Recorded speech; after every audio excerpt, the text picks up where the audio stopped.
सुप्रभात विद्यार्थियों, कैसे हैं आप सब।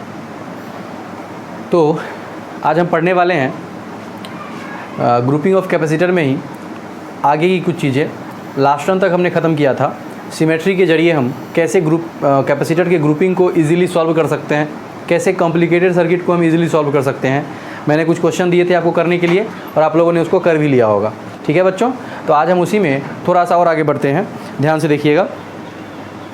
देखिए, मान लिया जाए, अब थोड़ा सा नया सोचो, फिर से ये भी बोर्ड से थोड़ा सा ऊपर की बात है।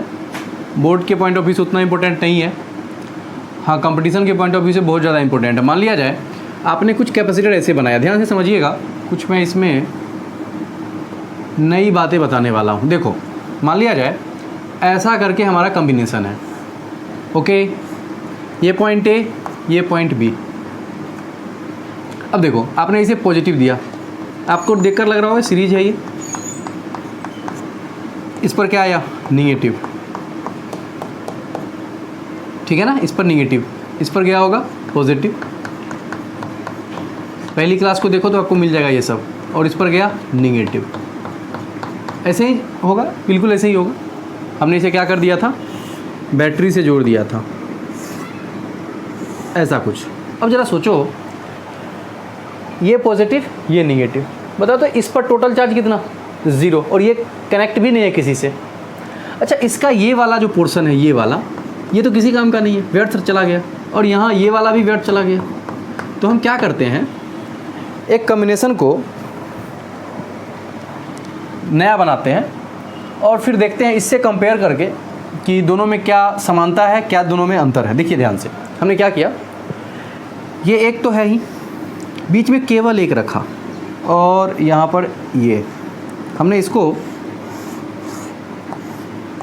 सेल से जोड़ दिया।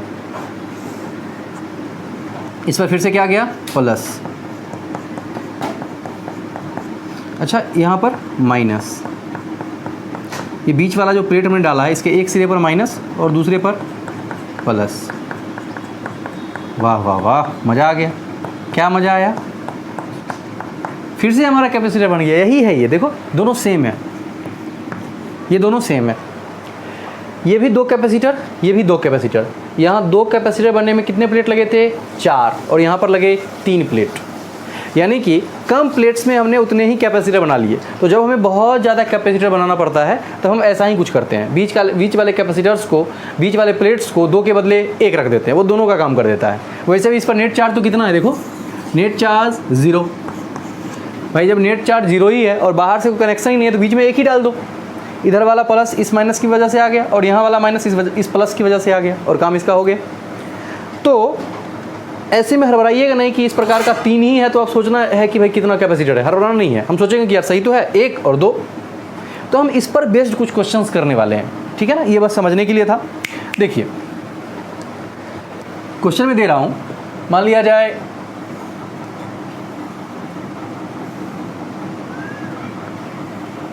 ये पॉइंट ए है, ये पॉइंट बी है, ओके। और मैं आपको बोल रहा हूँ कि बताइए यदि 2 प्लेट्स के बीच की डिस्टेंस डी है। देखो, वास्तव में ये 2 अलग अलग कैपेसिटर हैं, इसीलिए मैं दोनों का डिस्टेंस डी लिख रहा हूँ। ये नहीं कि पूरा डिस्टेंस डी है, अलग अलग सबका डी ही पर ही है।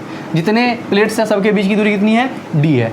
बोला जा रहा है बताइए इसका तुल्य कैपेसिटेंस, तुल्य धारिता क्या होगा। तो ऐसे क्वेश्चन को करना है ना, जो भी है अगला क्वेश्चन डाल दो, क्वेश्चन नंबर नेक्स्ट, जो भी है, जितना था 50 है तो 51 डाल दो। तो भाई हमें इस पर इक्विवेलेंट कैपेसिटेंस निकालना है। इसका मान लो एरिया ए है ना, और इनके बीच की डिस्टेंस कितनी है? डी है। अब सोचो तो कैसे निकालेंगे। अब पहले देखते हैं, जैसा हम पढ़े हैं शुरू में वैसा ही कुछ करते हैं। एक जगह ए दिया, दूसरी जगह बी दिया। ए से चले तो कौन मिला? यहाँ पर एक कैपेसिटर मिला तो मैंने बना दिया। फिर से आगे बढ़े, फिर से एक और मिला, फिर से बना दिया, और पहुँच गए किसके पास? बी के पास। देख करके आपको लग रहा होगा कि ये सीरीज है, और ऐसे यहाँ से भी देखकर लग रहा हो कि ये सीरीज ही है। लग रहा है ना, ये क्या है? सीरीज है। अब सीरीज है, इसका एरिया ए है, अब इसका एरिया ए है, और डिस्टेंस दोनों प्लेट्स के बीच का क्या है? डी है। तो बताइए, तो यदि मैं इसको C1 कह लूँ, पहला कैपेसिटर के कैपेसिटेंस को C1, दूसरे को C2, तो C1 और C2 कह लूँ तो C1 की वैल्यू क्या लिखोगे? ए इप्सिलॉन नोट बाई डी। लिखोगे ना, क्या लिखोगे? ए इप्सिलॉन नोट बाई डी। अच्छा C2 बराबर, C2 बराबर क्या लिखोगे? फिर से वही चीज़, A epsilon naught by D. और मुझे यदि पूछा जाए कि बताइए तुल्य कितना हुआ, इक्विवेलेंट कैपेसिटेंस कितना हुआ, तो क्या लिखोगे? 1 बाई, चूँकि सीरीज़ में है इसीलिए लिखेंगे 1 अपॉन, क्या लिखोगे? 1 अपॉन सी इक्विवेलेंट बराबर, बोलो बोलो क्या लिखोगे? 1 अपॉन C1 अब प्लस 1 अपॉन C2। क्यों ऐसा लिखा हमने? चूँकि ये दोनों सीरीज में था इसीलिए। देख करके लग रहा था और नहीं देख कर लगे तो ए से बी की तरफ बढ़ने से भी लग जाएगा। ये वाला फंडा अपनाना बहुत ज़रूरी है, ऐसे ही बनाना है आपको। तो क्या लिखिएगा?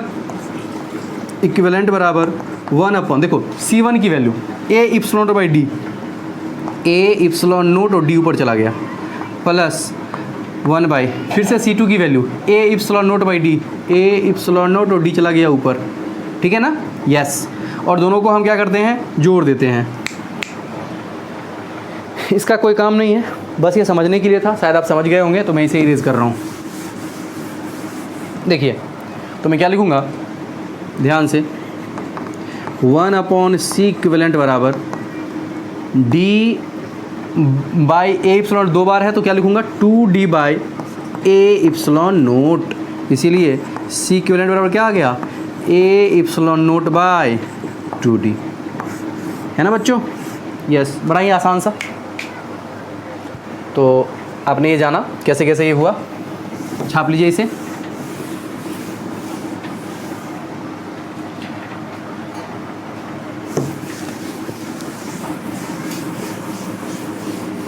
ओके, अब बढ़ते हैं हम आगे बढ़ते हैं और जानने वाले हैं अब कि मान लिया जाए कुछ ऐसा कॉम्बिनेशन है,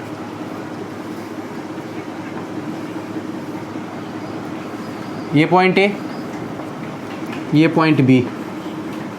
अब बोला जा रहा है बताइए कि इक्विवेलेंट कैपेसिटेंस क्या होगा। तो सोचो, यहाँ पर प्लस दिया आपने, कितना बना होगा ये की बात मैं कर रहा हूँ। वैसे कितना बना होगा सोचना भी नहीं है, हम सीधे ए से बी की तरफ जाएंगे, पता पड़ जाएगा कितना बनेगा। लेकिन फिर भी चलो, ये प्लस ये माइनस, यहाँ पे प्लस यहाँ पे माइनस, यहाँ पे प्लस और यहाँ पे माइनस, देख रहे हो? तो आपको पता चल रहा होगा इन दोनों ने एक, इन दोनों ने एक, इन दोनों ने एक, कितने बन गए? कितने बन गए? अरे यार कितने बन गए? 3 बन गए, है ना? तो क्या करेंगे, यहाँ लिखेंगे ए और यहाँ है हमारा बी, बढ़ेंगे यहाँ से। सबसे पहले बढ़े तो एक मिला ये वाला, फिर आगे बढ़े तो दूसरा मिला और आगे बढ़े तो तीसरा मिला। ओके ना? ये पॉइंट ए है, ये पॉइंट बी है। मुझे इसको C1 कर रहा हूँ, इसको C2, इसको C3, तो C1 बराबर लिखना है। फिर से मैं कह रहा हूँ इनके बीच की डिस्टेंस D है और इसका प्रत्येक का एरिया क्या है? A है। प्रत्येक जो प्लेट है उसका एरिया A है, सबका डिस्टेंस D ही है। मतलब वास्तव में ये 3 अलग अलग कैपेसिटर्स ही हैं। मैं बस कह रहा हूँ कि जैसे पहले बना रहे थे कॉम्बिनेशन को, उसके बजाय ये कुछ ऐसा है और कुछ नहीं है, सेम है। इसे फ़ायदा आपको दिख रहा होगा, प्लेट्स की संख्या घट जाती है। खैर चलिए, तो C1 बराबर क्या लिखोगे? ए epsilon naught by D. C2 बराबर ए epsilon naught by D. C3 बराबर ए epsilon naught by D. Okay ना? यस। अब मुझे सी इक्विवेलेंट निकालना है तो क्या लिखूंगा? ऐसा तो सीरीज होता है, तो क्या लिखूंगा? 1 अपॉन सी इक्विवेलेंट बराबर 1 upon C1 plus 1 upon C2 plus 1 upon C3, है ना? 1 अपॉन C1 तो 1 अपॉन C1 की वैल्यू देखो, A epsilon naught by D है, ए इप्सिलॉन नोट और डी ऊपर चला गया, प्लस फिर से वही चीज़ लिखना है, वही चीज़ लिखना है। अब क्या कर दो, सब है सेम चीज़, तो लिखूंगा 1 अपॉन सी इक्विवेलेंट बराबर, बोलो बोलो, 3 into D by A epsilon note. इसीलिए सी इक्विवेलेंट बराबर ए इप्सिलॉन नोट बाई 3d। तो बच्चों मैं बस ये कह रहा हूँ कि आपको ऐसा देख करके घबराना नहीं है, ये भी यही है। आपको ऐसा भी क्वेश्चन हो सकता है, आपको ऐसे में तोड़ना पड़ेगा और तब जाके आंसर पर पहुँचना है ना? एटलीस्ट बोर्ड में, कोई भी बोर्ड हो, चाहे CBSE चाहे बिहार बोर्ड, एटलीस्ट ये तो नहीं पूछने वाला है आपको कि ये वाला, है ना? ये आपको हो गया कहाँ के लिए? बिल्कुल सिर्फ और सिर्फ कंपटीशन के पॉइंट ऑफ व्यू से। चलिए आगे बढ़ते हैं। तो आपने ऐसा देखा कि यूँ रहेगा तो क्या होगा, आप ये भी समझ गए होंगे कि इसका ऐसे होने का मतलब क्या है, एक के बाद दूसरे के बाद तीसरा ऐसा जुड़ा हुआ होने का क्या मतलब है, सीरीज कॉम्बिनेशन है। ये आपको लग भी रहा होगा। चलिए अब इसी में देखते हैं पैरेलल रहेगा तो वो कैसा रहेगा। तो देखिए मान लिया जाए प्लेट्स ऐसे हैं,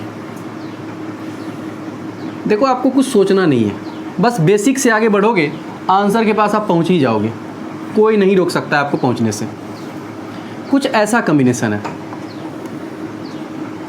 मान लो ये पॉइंट ए है, ये पॉइंट बी है, तो जैसा मैंने अभी अभी आपको कहा था, क्या 2 पॉइंट मार्क करो ए और बी, और ए से बी की तरफ जाओ, बस और कुछ नहीं करना है। चलो भाई जाते हैं, देखते हैं क्या हो रहा होगा। हमें पूछा गया है कि इसका इक्विवेलेंट कैपेसिटेंस क्या होगा, ये प्रकार कॉम्बिनेशन है, और क्या दिया गया है, ए बी के बीच की तुल्य धारिता। वही कॉमन हेडिंग जो है वही है हमारा कि ए बी के बीच की तुल्य धारिता ज्ञात करें, बस यही जो भी चल रहा था। तो फिर से हम ए और बी लिखेंगे, क्या लिखेंगे, ए और बी, और हमें ए बी के बीच की तुल्य धारिता निकालनी है। तो मैं क्या करूँगा, ए से चला, कहाँ पहुँचा, बी के पास। देखो ए, ये वाला पॉइंट क्या है, ए है, इससे जुड़ा हुआ है, इससे गए बी के पास। देखो ये वाला बी है, ये ए है और ये क्या है, बी है। ए से बी के पास गए, कौन मिला, एक कैपेसिटर मिला। कैसे, मान लो इसको मैंने पॉजिटिव चार्ज दे दिया, तो ये पूरा का पूरा पॉजिटिव, और इसको मैंने निगेटिव दे दिया हुआ है, तो ये पूरा का पूरा निगेटिव है ना। अब सोचो ये पूरा का पूरा निगेटिव, ऐसे लिखता हूँ यहाँ पे निगेटिव। अब सोचो फिर से पूरा निगेटिव ही है ये, तो ये तो फिर से निगेटिव ही रहेगा, और ये क्या रहेगा, पॉजिटिव। ये रहेगा क्या, पॉजिटिव, पॉजिटिव। अब ये मत सोचना कि सर एक पार पॉजिटिव एक पार निगेटिव, अभी भी तो हुआ था, वहाँ पर क्या था, कुछ जुड़ा हुआ नहीं था। यहाँ क्या है, ये पॉजिटिव से और ये निगेटिव से जुड़ा हुआ है, मतलब इस पर सिर्फ पॉजिटिव ही जा सकता है।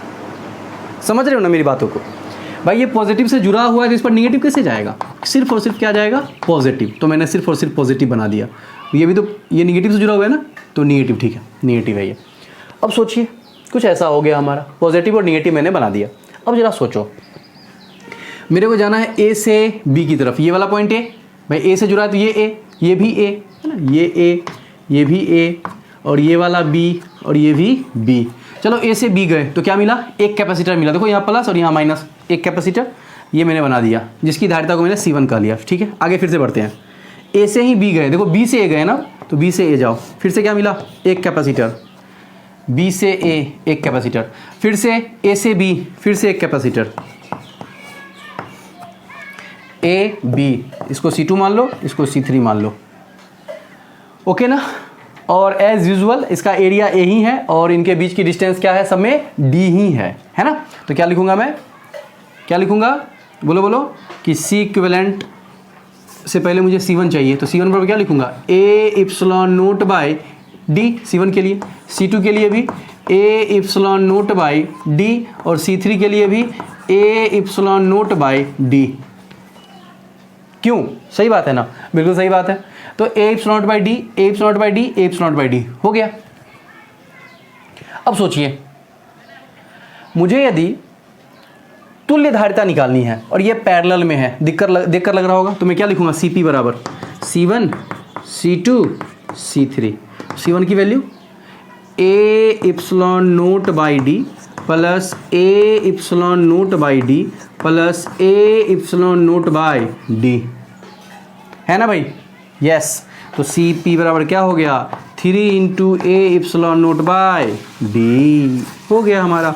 तो क्वेश्चन लिख लीजिएगा, तो यहाँ पर लिखिएगा, यदि क्वेश्चन लिख लीजिएगा, इसका कॉमन क्वेश्चन सबके लिए, अब जो भी चलेगा सबका कॉमन क्वेश्चन लिखिएगा, यदि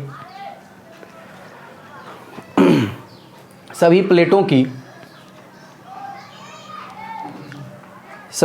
की पृष्ठीय क्षेत्रफल A तथा दूरी D हो, तथा दूरी क्या हो, D हो, तो तुल्य धारिता ज्ञात करें। तो तुल्य धारिता ज्ञात करें, सबका एरिया A है और डिस्टेंस क्या है, D है, पूछा गया है तुल्य धारिता ज्ञात करें। ओके, क्वेश्चन बना लीजिए ऐसे ही करके, जैसे आपने समझा वैसे ही। सबसे पहले ये, इसका हमने अगला ये लिखा है, और ये देख करके तो यहाँ से कर दिया, बस मज़े में। छाप लीजिए इसको। एक और क्वेश्चन आपके लिए, वो खुद से आपको करना है, ओके ना। चलिए खुद से करिएगा, मैं देता हूँ वो क्वेश्चन।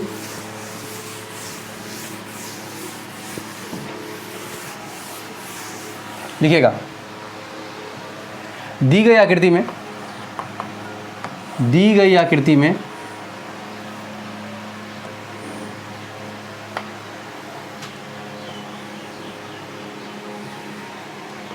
ए तथा बी के बीच की तुल्य धारिता ज्ञात करें।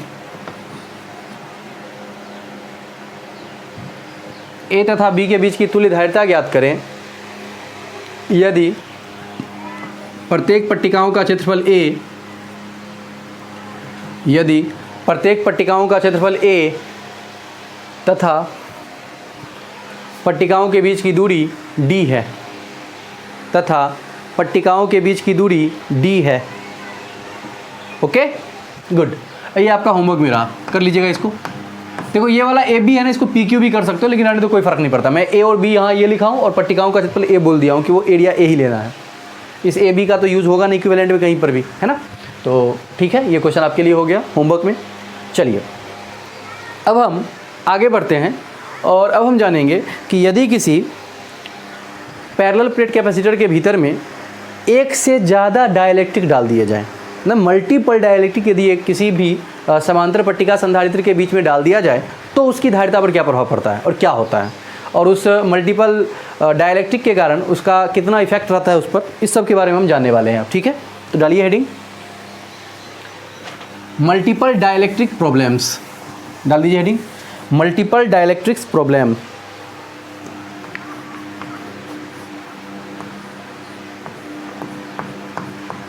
मल्टीपल डाइलेक्ट्रिक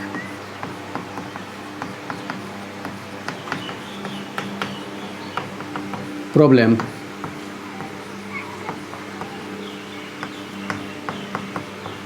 देखो बच्चों, पुनः फिर से ये बड़ा ही ज़्यादा आवश्यक हो जाता है इसको जानना कंपटीशन के पॉइंट ऑफ व्यू से। चलिए देखते हैं, इसको समझने का प्रयास करते हैं क्या होता है। मान लिया जाए एक कैपेसिटर है, पैरेलल प्लेट कैपेसिटर, इसके बीच में मैंने समझने का प्रयास करना सबसे पहला, और बहुत ही समझने वाली बात मैं बोलूँगा यहाँ पर, ध्यान से देखिएगा।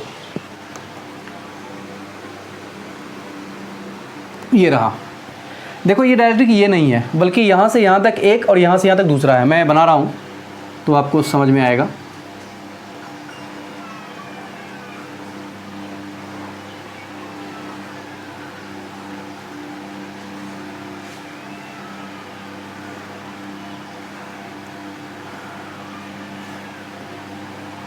ये रहा, ये पूरा का पूरा भरा हुआ डाइलेक्ट्रिक से, और सेकेंड वाला जो पोर्शन है ये भी डाइलेक्ट्रिक से ही भरा हुआ है।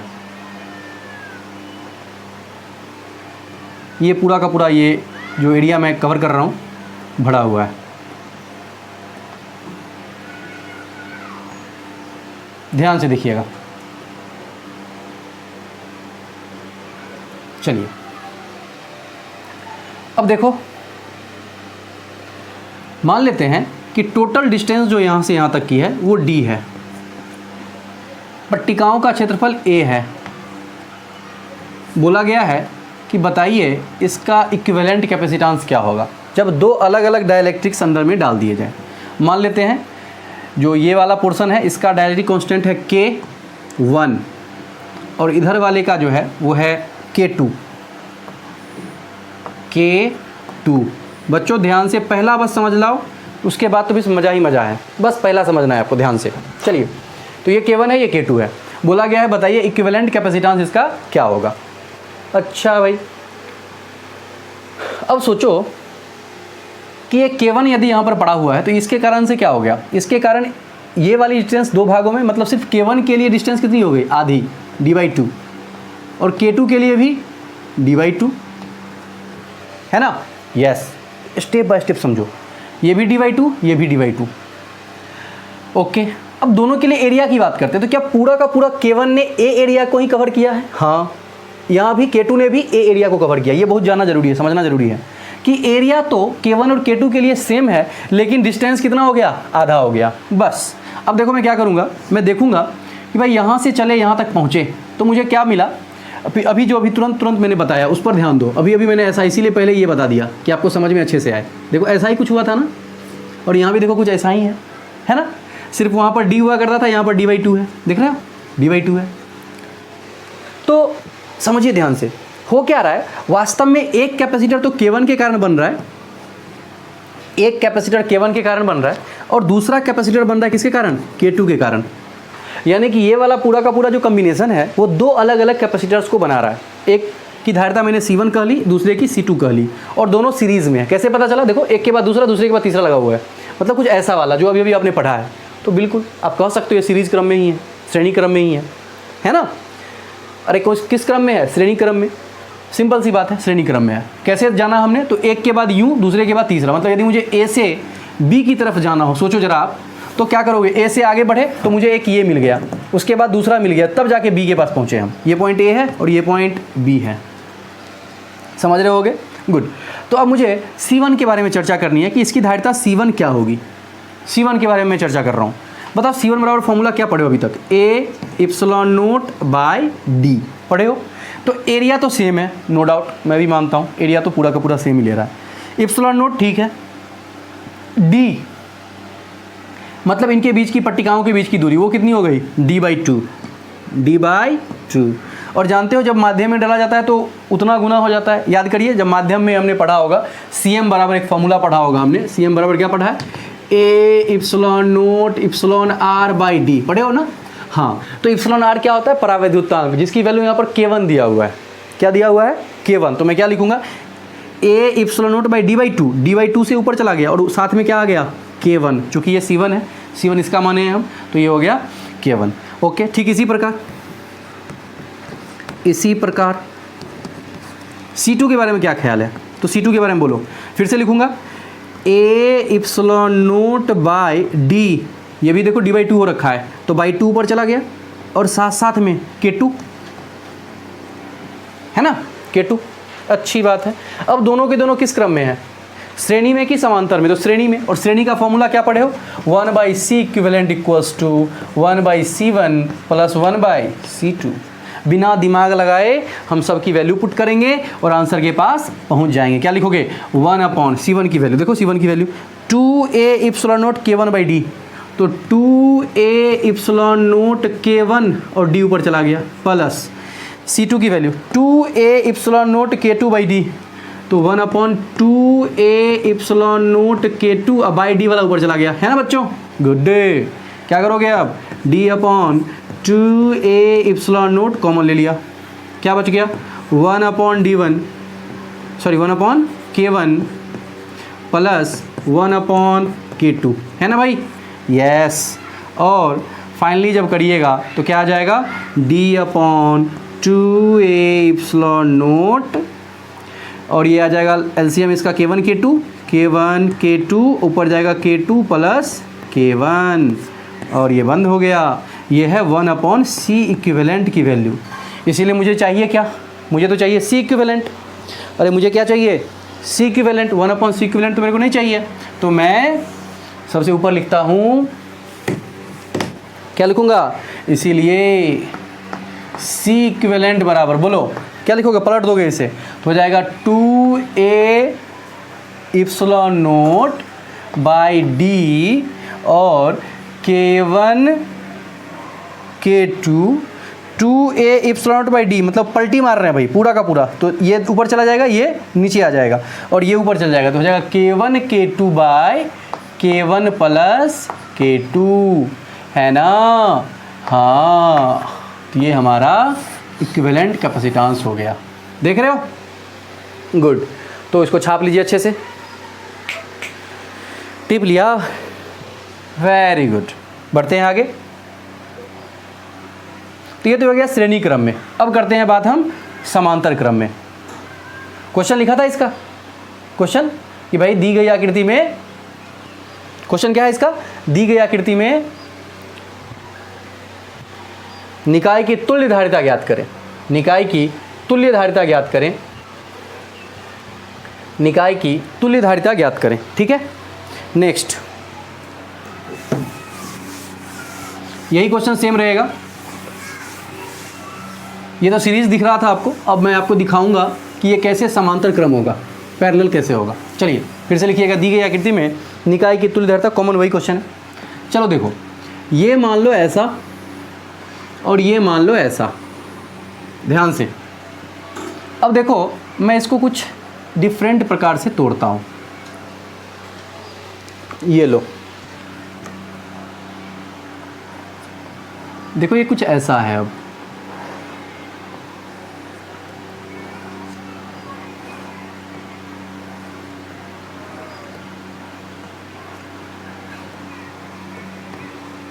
मेरे प्यारे प्यारे विद्यार्थियों, ध्यान से इसको देखिएगा, क्योंकि यदि ध्यान हटी बस ये स्लिप कर जाएगा, और एक बार स्लिप किया तो वापस कभी नहीं आएगा। बस ध्यान से यहाँ देखते रहें। चलिए फिर से मैं कह रहा हूँ, इसका एरिया ए है और टोटल डिस्टेंस डी है। अब मेरे प्यारे प्यारे विद्यार्थियों, बस मुझे आप बताओ, उस वाले में और इस वाले में कुछ अंतर आपको दिख रहा है? मान लो ऊपर वाला K1, नीचे वाला है K2। अब बताओ तो, क्या आपको कुछ दिख रहा है अंतर पिछले वाले और इस वाले में? तो हाँ समझिए, क्या K1 के लिए एरिया आधा हो गया? देखो टोटल एरिया यहाँ से यहाँ तक था A, यार ये प्लेट है ना, प्लेट का ये एरिया टोटल कितना था A, और 20 से काट दिया तो क्या आधा ऊपर आधा नीचे, यानी कि नीचे वाले को एरिया मिला कितना? बोलो बोलो, A/2, और ऊपर वाले को कितना मिला? A/2। देख रहे हो? यस, यानी कि एरिया दो भागों में बट गया। समझ रहे हो ना? ओके। और दूरी तो दोनों के लिए सेम है। अब जहाँ तक विभवांतर की बात है, सोचो तो क्या विभवांतर इसमें सेम आ रहा है? अरे यार, जो यहाँ पॉजिटिव होगा वो पॉजिटिव दोनों के लिए, और निगेटिव का जो भी होगा 10 वोल्ट मान लो ये है, ये 20 वोल्ट है, तो 20 वोल्ट दोनों के लिए, और यहाँ 10 वोल्ट दोनों के लिए। तो यहाँ पर विभवांतर सेम आ रहा है। और आपको देखकर भी लग रहा होगा, अभी तो पढ़ा है पीछे में सीरीज पैरेलल, तो उसको देखकर भी आप कह रहे हो कि ये पैरेलल ही है ना? चलिए ये अच्छी बात है। तो मैं क्या करता हूँ, ये पॉइंट मान लो मैं मान लेता हूँ P, और ये मान लेता हूँ Q। 2 पॉइंट मान लिया।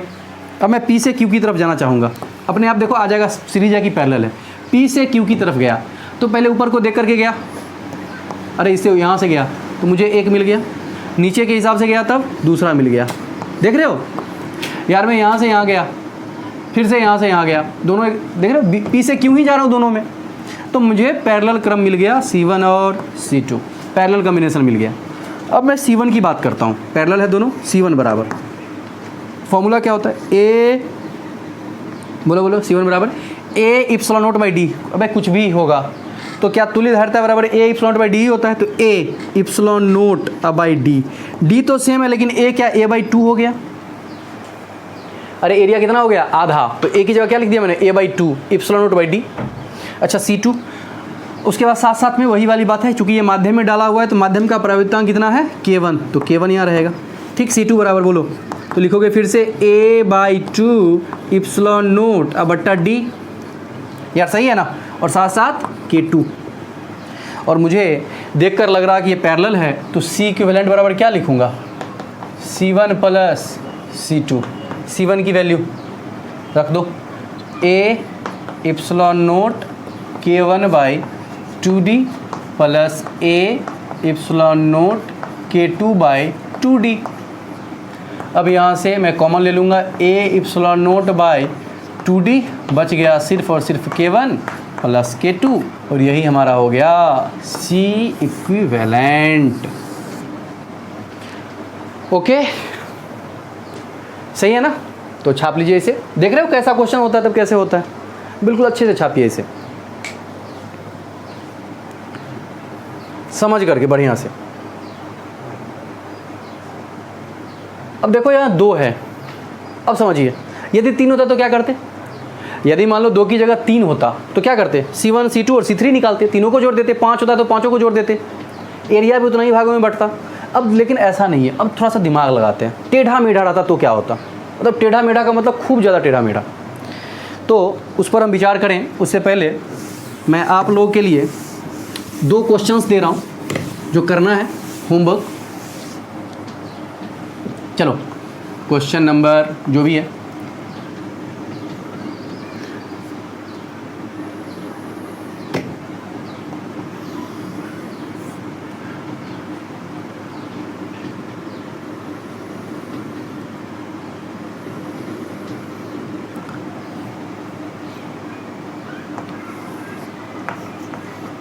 क्वेश्चन है टोटल डिस्टेंस कितनी है d। अब देखो ध्यान से भाई, टोटल d है और इसमें बराबर बराबर 3 डाले हुए हैं, तो ये कितना हो जाएगा d/3, ये भी d/3, ये भी d/3। मैं लिख देता हूँ ताकि आपको बनाने में ज़्यादा दिक्कत ना हो। d/3 ऐसा आपको सोचना पड़ेगा, शुरू में है तो मैं बता रहा हूँ आपको, बाद में आपको खुद से सोचना पड़ेगा क्या होगा, d/3 होगा d/2 होगा। चलो ठीक है, d/3 हो गया। देख रहे हो एरिया सबके लिए ए ही रहने वाला है, एरिया सबके लिए क्या रहने वाला है ए। तो आपको इसका इक्विवेलेंट कैपेसिटेंस निकालना है। यदि इसका जो डाइलेक्ट्रिक कांस्टेंट है उसकी वैल्यू है K1, इसकी वैल्यू है K2 और इसकी वैल्यू है K3। ठीक है, ओके। नेक्स्ट देखिए ध्यान से, फिर से ये पॉइंट मेरा है P और ये है Q। क्वेश्चन है P Q के बीच की, क्वेश्चन लिख लीजिए, P Q के बीच की तुल्य धारिता ज्ञात करें। P तथा Q के बीच की तुल्य धारिता ज्ञात करें। चलिए ध्यान से देखते हैं।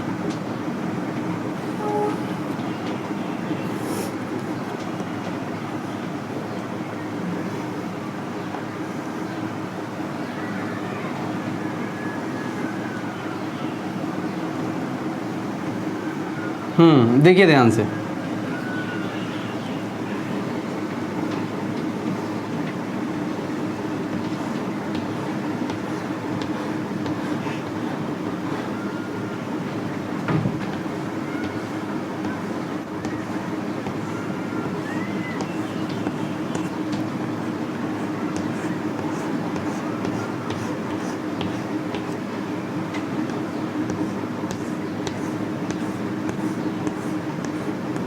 ओके बच्चों, सही है। ये वाला ऊपर वाला जो है ये है K1, ये है K2, ये है K3 और ये है K4। एरिया A और टोटल डिस्टेंस है D। ठीक है, अब सोचना होगा एरिया कितने भागों में बटेगा, 4 बराबर भागों में, 8/4 A/4 A/4 A/4। तुल्य धारिता निकालनी है, निकाल लीजिएगा। क्वेश्चन सेम वो है, मतलब अगला है, जो भी होगा उसके अगला वाला का नंबर डाल दीजिएगा। चलिए नेक्स्ट बढ़ते हैं। ये तो ईजीएस्ट हो गया, ईजीएस्ट। अब थोड़ा सा इस पर शानदार सा करते हैं, मज़ा आने वाला है आपको। देखो अगला क्वेश्चन, मान लिया जाए कुछ ऐसा है कॉम्बिनेशन। देखो एक तो सीरीज़ था पूरा, दूसरा पूरा पैरेलल था, अब मिक्स चलेगा। जैसे हमने पढ़ा है ना, series combination, parallel combination, mix combination, वैसा ही कुछ यहाँ पे है। बेसिक से कीजिएगा तभी होगा, जैसा मैंने कहा है वैसे ही करना है आपको, वरना गलत हो जाएगा। ये पॉइंट ए, ये पॉइंट बी। ओके बच्चों, लो ध्यान से देखो,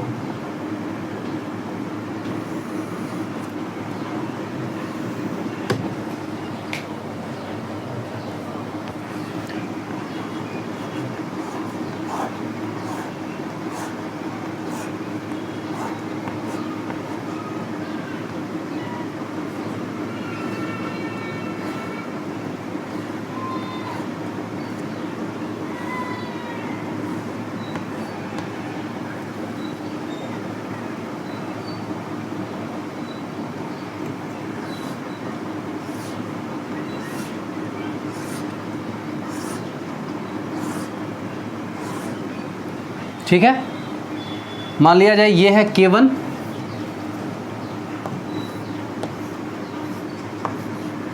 ये है K2, ये है K3। खूब बढ़िया से सोचो। पहला क्वेश्चन है, मैं सोचने के लिए आपको दे रहा हूँ। नेक्स्ट जो भी क्वेश्चंस होंगे सिर्फ और सिर्फ आपको करना है, क्योंकि सब में सेम फंडा लगता है, बस थोड़ा सा अकल लगाना पड़ता है। चलिए देखिए, अब ज़रा सोचो, क्या ऊपर वाले के लिए, इसको देखो, इसको ऊपर वाले को देखो, मज़ा आने वाला है आपको। क्या ऊपर वाले के लिए जो यहाँ से यहाँ तक है पूरा का पूरा, जो एक ही डायरेक्ट्रिक रखा हुआ है, क्या इसके लिए ये पैरेलल है इसके अबाउट? भाई ये और ये आपस में क्या होंगे, पैरेलल होंगे, और ये दोनों आपस में क्या होंगे, सीरीज होंगे। अच्छा, इसके लिए दूरी कितनी, देखना ध्यान से, डी, या टोटल दूरी कितनी दी हुई है, डी ही दी हुई है, टोटल दूरी डी है, तो इसके लिए दूरी तो डी हो जाएगी जो डी दी हुई है। लेकिन इसके लिए कितनी हो जाएगी, तो d/2, और यहाँ पर भी d/2। बच्चों ध्यान से समझिएगा, ओके ना, d/2 अच्छा एरिया इसके लिए a/2 भाई टोटल का आधा हो गया, और इसके लिए भी एरिया, दोनों अलग अलग जो भी दोनों है, इसके लिए भी a/2 इसके लिए भी a/2, तो एरिया हो गया a/2। बस यही करना होता है हमें, उसके बाद तो मज़ा है। तो क्वेश्चन लिख लीजिए, दी गई आकृति में निकाय की तुल्य धारिता ज्ञात करें। दी गई आकृति में निकाय की तुल्य धारिता ज्ञात करें। लिख लिया? चलो देखो ध्यान से, ये रहा A, ये रहा B। जैसा मैंने कहा था बेसिक से बढ़ना है वैसे बढ़ना। ऊपर में सिर्फ एक संधारित्र लगा हुआ है, मैंने लिख दिया C1। नीचे में देखो 2 सीरीज में लगे हुए हैं। बिल्कुल बचपन में जैसे पढ़े हो वैसे ही पढ़ना है, वैसे ही आगे बढ़ना है। जल्दबाजी करोगे गलती हो जाएगा। चलो C1, C2, C3, अलग अलग C1, C2, C3 निकालो और सबको रख देना है लास्टली। चलो तो C1 रखोगे, मतलब C1 निकालेंगे, निकालिए C1। तो C1 निकालेंगे तो क्या हो जाएगा बोलो? C1 बराबर, फॉर्मूला तो हमारा होता है A epsilon naught by D. क्या होता है formula? A epsilon naught by D. तो A का मान यहाँ कितना है? C1 के लिए देखो, ये यही ना C1 है रे, ये C1 है। तो C1 के लिए A कितना? A/2। तो A epsilon naught by A epsilon naught by D होता है, तो D का मान, डिस्टेंस तो इसके लिए D ही है, तो लिख दोगे D। और साथ साथ में चूंकि माध्यम में है, माध्यम का परिवर्तन K1 है, तो यहाँ पर K1। CM बराबर याद होगा A epsilon note epsilon R by D, तो वही लिखे हैं बस। चलिए अच्छी बात है। C2 बराबर, C2 इसको माने K2 वाला C2, तो क्या लिखोगे? A, तो A तो इसके लिए भी A/2 है, देख रहे हो A/2, यहाँ भी A/2, A/2 ओके। तो A/2 इप्सिलॉन नोट, अच्छा भाई डिस्टेंस भी D/2, D डबल बट्टा के नीचे से ऊपर चला गया, और साथ साथ में कौन? K2। अरे यार CM बराबर पढ़े हो ना? क्या पढ़े हो CM बराबर? देखो यहाँ लिख रहा हूँ, CM बराबर आपने पढ़ा होगा A epsilon note epsilon R by D। तो ये तो कॉमन होता है इप्सिलॉन R, जिसकी वैल्यू K1, K2, K3 वगैरह वगैरह दिया हुआ है, तो वही बस मैं लिख रहा हूँ। K1 जहाँ C1 के लिए है तो K1, K2 है तो K2, और K3 जहाँ रहेगा वहाँ K3, C3, ऐसे 2 से 2 मर गया। अच्छा C3 बराबर क्या हो जाएगा फिर से? A/2 इप्सिलॉन नोट D/2 और साथ साथ में K3, 2 ने 2 को मार दिया, तो C3 बराबर क्या आ गया? A epsilon note K3 by D। यहाँ है A epsilon note K2 by D। अब इक्विवेलेंट निकालना है, तो आप जानते हो पहले हमें इन दोनों का निकालना पड़ेगा। अरे जानते हो ना? तो निकाल लो, इन दोनों का जानते होगे। तो क्या लिखोगे? इन दोनों का है ना, इन दोनों का सीरीज में, तो CS बराबर लिखोगे, CS केवल इन दोनों के लिए। तो आपको पता होगा CS का फॉर्मूला 2 जब क्या किस क्रम में हो, या फिर चलो ना फॉर्मूला से निकाल लेते हैं। तो 1/, बोलो CS बराबर क्या लिखते हो? 1/C1। C1 मतलब, अच्छा इन दोनों की बात कर रहे हैं, इन दोनों की बात कर रहे हैं, तो इन दोनों के लिए सोचो, इन दोनों के लिए क्या 1/C2 लिखोगे? तो C2 का मान कितना है? देखो ये, तो क्या आ जाएगा? 1/A इप्सिलॉन नोट K2 और D ऊपर चला गया, तो D यहाँ आ गया, प्लस फिर से D A इप्सिलॉन नोट और K3। भाई इसको देखो ना, ये नीचे और ये ऊपर। अब क्या करोगे? D/A इप्सिलॉन नोट क्या ले लो? कॉमन, तो बच क्या गया? 1/K2 और प्लस 1/K3। यहाँ से क्या दिख रहा है? यहाँ से बोलो ना क्या दिख रहा है तुम्हें? तो यहाँ से दिख रहा होगा कि ये आ गया, इसीलिए CS बराबर, या इसको मैं एक बार और हल कर देता हूँ, तो D/A इप्सिलॉन नोट, ठीक है ना भाई? D/A epsilon note. और देखो इसका LCM लोगे तो K2 K3, K2 K3, और यहाँ चल जाएगा K3 प्लस K2, ओके। इसीलिए CS बराबर का आ गया, तो ऊपर ले जाओ भाई, नीचे से ऊपर ले गए सब कुछ को, तो हो जाएगा A epsilon note K2 K3, यार सही है ना? A epsilon note K2 K3 by D into K2 K3 plus में। बढ़िया। अब मुझे क्या निकालना है? ये तो सिर्फ इसका हुआ, मुझे इक्विवेलेंट निकालना है, तो मैं क्या लिखूंगा? टोटल का। भाई मुझे इन दोनों का पता पड़ गया एक, अब मैं क्या लिखूंगा? फाइनली क्या लिखूंगा? बोलो बोलो। फाइनली लिखूंगा मैं कि CP बराबर, इसको मिटा दूँ, छोड़ो यहीं पर लिखता हूँ। CP बराबर क्या लिखूंगा? CS जो निकाले हो सो CS प्लस C1, दोनों को रखोगे आंसर आपके सामने आ जाएगा। रख करके जोड़ देना है, देखो दोनों में सेम ही है। C1 को देखो, तो ए इप्सिलॉन नॉट बाई 2d है, यहाँ देखो A epsilon naught by D common आ जाएगा और जोड़ दोगे आंसर आ जाएगा। ठीक है, जगह के अभाव में बस मैं इसको नहीं कर रहा हूँ, जोड़ देना है, आंसर आ गया। ओके भाई, छाप लो इसे अच्छे से, छाप लिया, आगे बढ़े। आज हमारी कुछ लड़ा ओ देखो, अब ये क्वेश्चन आपके लिए है, आपको करना है खुद से, ध्यान से। एक ही दे रहा हूँ, ज़्यादा दिमाग इस पर नहीं लगाते हैं, या लगाएं ज़्यादा? चलो 2-4 दे देता हूँ, तब ज़्यादा लगा लेंगे। थोड़ा सा टेढ़ा क्वेश्चन, थोड़ा ही टेढ़ा है, ज़्यादा नहीं।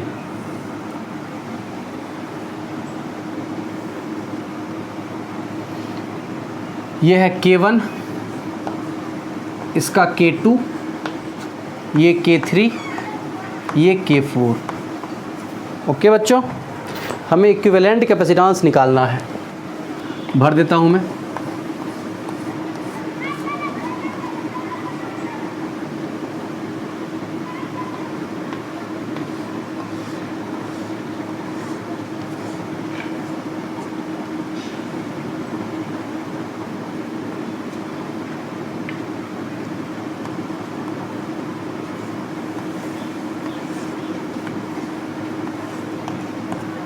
क्वेश्चन लिख लीजिए आप लोग तब तक। दी गई आकृति में निकाय का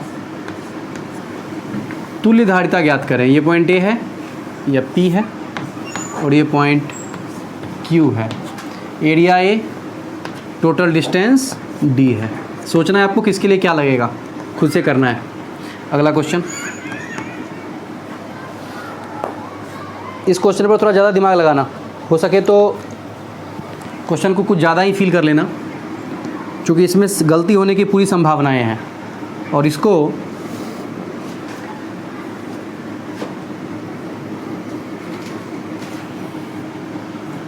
लो देखो,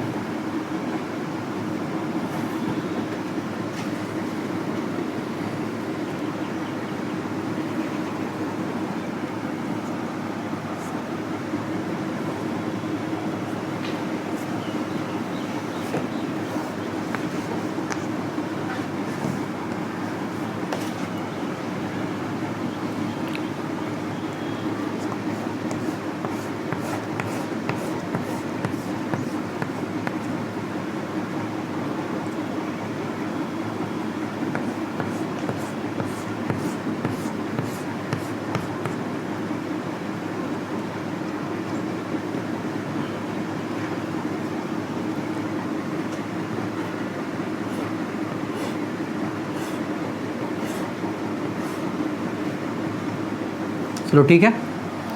ये वाला जो है इधर वाला, ये हमारा K1, ये है K2 और ये है K3। ओके ना? ओके, बना लेना इसे। तो हमारा ये एक होमवर्क हो गया। ढेर सारा होमवर्क मैंने आज दिया है, ये होमवर्क हो गया। आसान है, आप सोच सकते हो इन दोनों को आपस में सीरीज़, इन दोनों को सीरीज, आपस में सब पैरेलल, दोनों के दोनों, है ना। इसमें हिंट कर दूं, इसको करके देखना, हिंट नहीं करता इसमें, वो आसान है। ये थोड़ा सा मैं चाह रहा हूँ आप खुद से सोचो, ठीक है? खुद से सोचना क्या होता है सही गलत, फिर देखेंगे इसको बाद में हम, ठीक है भाई? ओके, तो रखते हैं इतना ही और मिलते हैं अगले एपिसोड में। तब तक के लिए गुड बाय और गुड नाइट।